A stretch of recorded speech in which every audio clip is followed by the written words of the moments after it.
let's talk about this new app and how we find our stuff. First of all, on the home screen, your list, you can click right there on Build Your Shopping List. It is going to take you to your list. As you can see, there are some halvesies there if you want to add them to your remodel list. You can also, on the home screen, go to the bottom right, and there is the account button. It'll take you to this screen where you can change your store or go into your list this way. Going back to the home screen, you can click on your digital coupons, and it will take you into your digital coupons.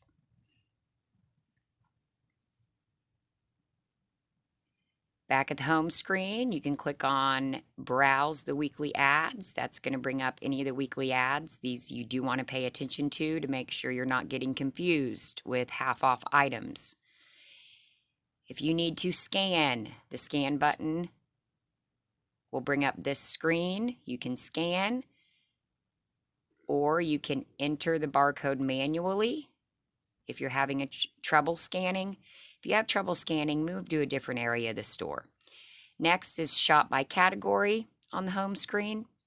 It'll take you into all the different categories in the store. You can then select a certain category and click See All Categories, so it will show you all of them.